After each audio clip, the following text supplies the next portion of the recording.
नमस्कार विद्यार्थी मित्रांनो, स्वागत आहे तुम्हा सर्वांचे आपल्या टार्गेट अकॅडमी या यूट्यूब चॅनलवरती. तर विद्यार्थी मित्रांनो, आज आपण पाहणार आहोत तलाठी भरती आणि MPSC ग्रुप सी साठी जे आपण प्रश्नपत्रिका संच घेत आहोत, त्यामधील प्रश्नपत्रिका संच क्रमांक 2 पाहणार आहोत.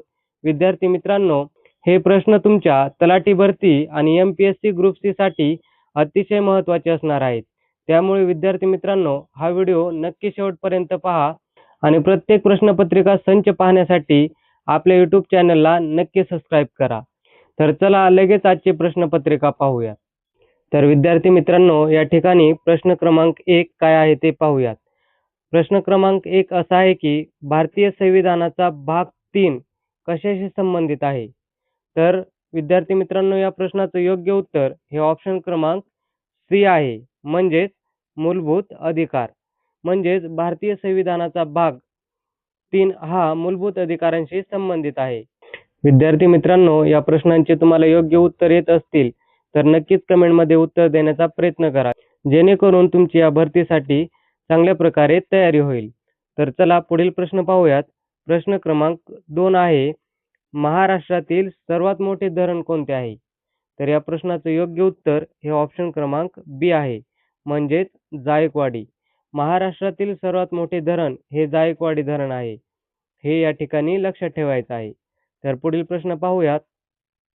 तर पुढील प्रश्न आहे प्रश्न क्रमांक 3. भारतरत्न हा पुरस्कार प्रथम कोणत्या वर्षी देण्यात आला? तर या प्रश्नाचं योग्य उत्तर हे ऑप्शन क्रमांक सी आहे, म्हणजेच 1954. म्हणजेच भारतरत्न हा पुरस्कार प्रथम 1954 साली देण्यात आलेला आहे. पुढील प्रश्न आहे प्रश्न क्रमांक 4. भारतीय राज्यघटनेतील कोणते कलम शोषणाविरुद्धचा अधिकार म्हणजेच राईट अगेन्स्ट एक्सप्लॉयटेशन प्रदान करते? तर या प्रश्नाचं योग्य उत्तर हे ऑप्शन क्रमांक सी आहे, म्हणजेच कलम 23 ते 24. कलम 23 ते 24 हे भारतीय राज्यघटनेतील शोषणाविरुद्धचा जो अधिकार आहे ते प्रदान करते. तर पुढील प्रश्न पाहूयात. तर पुढील प्रश्न आहे प्रश्न क्रमांक 5. महाराष्ट्रातील मेळघाट व्याघ्र प्रकल्प प्रामुख्याने कोणत्या जिल्ह्यात आहे? तर या प्रश्नाचं योग्य उत्तर हे ऑप्शन क्रमांक बी आहे, म्हणजेच अमरावती. तर महाराष्ट्रातील मेळघाट व्याघ्र प्रकल्प हा अमरावती या जिल्ह्यात आहे. तर हे या ठिकाणी लक्षात ठेवायचं आहे. तर पुढील प्रश्न पाहूयात. पुढील प्रश्न आहे प्रश्न क्रमांक 6. भारतीय राज्यघटनेच्या सरनाम्यात समाजवादी आणि धर्मनिरपेक्ष हे शब्द कोणत्या घटनादुरुस्तीने समाविष्ट करण्यात आलेले आहे? तर या प्रश्नाचं योग्य उत्तर हे ऑप्शन क्रमांक बी आहे, म्हणजेच 42वी घटनादुरुस्ती. तर भारतीय राज्यघटनेच्या सरनाम्यात समाजवादी आणि धर्मनिरपेक्ष हा शब्द 42व्या घटनादुरुस्तीने ॲड किंवा समाविष्ट करण्यात आलेले आहेत. तर पुढील प्रश्न पाहूयात. प्रश्न क्रमांक 7. गीतांजली या काव्यसंग्रहासाठी साहित्याचे नोबेल पारितोषिक कोणाला मिळाले? तर या प्रश्नाचं योग्य उत्तर हे ऑप्शन क्रमांक डी आहे, म्हणजेच रवींद्रनाथ टागोर. म्हणजेच रवींद्रनाथ टागोर यांना गीतांजली या काव्यसंग्रहासाठी साहित्याचे नोबेल पारितोषिक मिळालेले आहे. पुढील प्रश्न पाहूयात. पुढील प्रश्न आहे प्रश्न क्रमांक 8. भारतीय संविधानात किती मूलभूत कर्तव्ये आहेत? तर या प्रश्नाचं योग्य उत्तर हे ऑप्शन क्रमांक डी आहे, म्हणजेच 11. किती मूलभूत कर्तव्ये आहेत? तर 11 मूलभूत कर्तव्ये ही भारतीय संविधानामध्ये आहेत. हे या ठिकाणी लक्षात ठेवायचं आहे. पुढील प्रश्न आहे प्रश्न क्रमांक 9. भारताचे पहिले उपराष्ट्रपती कोण होते?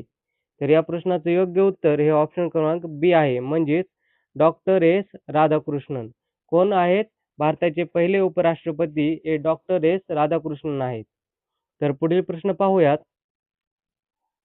तर पुढील प्रश्न आहे प्रश्न क्रमांक 10. महाराष्ट्रात सर्वाधिक कापूस उत्पादन कोणत्या विभागात होते?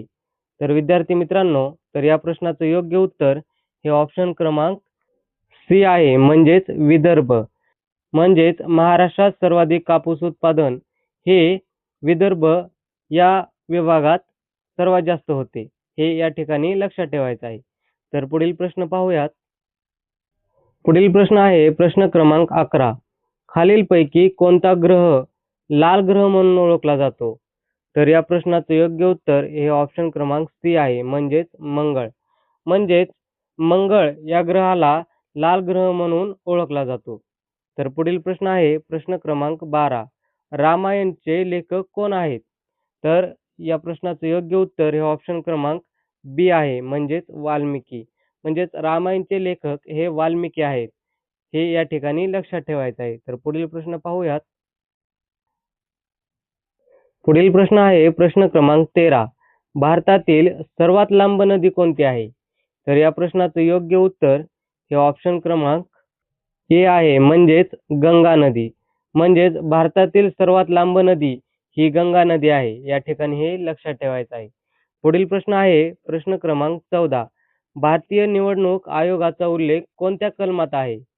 या प्रश्नाचं योग्य उत्तर हे ऑप्शन क्रमांक बी आहे, म्हणजेच कलम 324. म्हणजेच कलम 324 मध्ये भारतीय निवडणूक आयोगाचा उल्लेख करण्यात आलेला आहे. तर पुढील प्रश्न पाहूयात.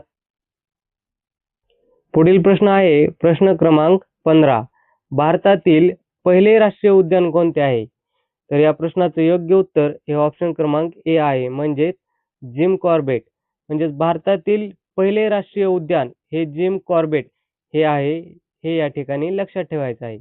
तर पुढील प्रश्न पाहूयात.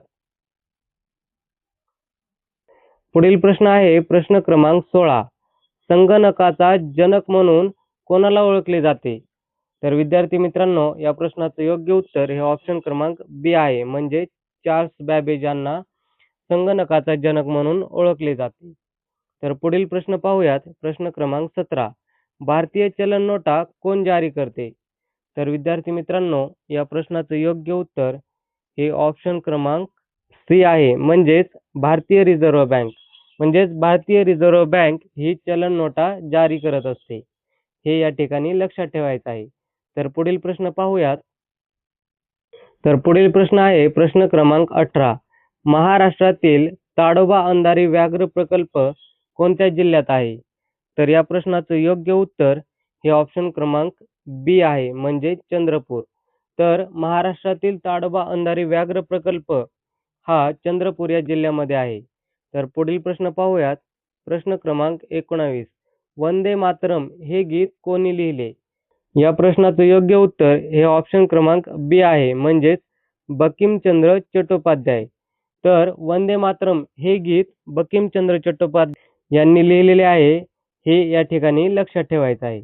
तर पुढील प्रश्न पाहूयात. तर पुढील प्रश्न आहे प्रश्न क्रमांक 20. भारतातील सर्वाधिक क्षेत्रफळ असलेले व्याघ्र प्रकल्प म्हणजेच टायगर रिझर्व्ह कोणते आहे?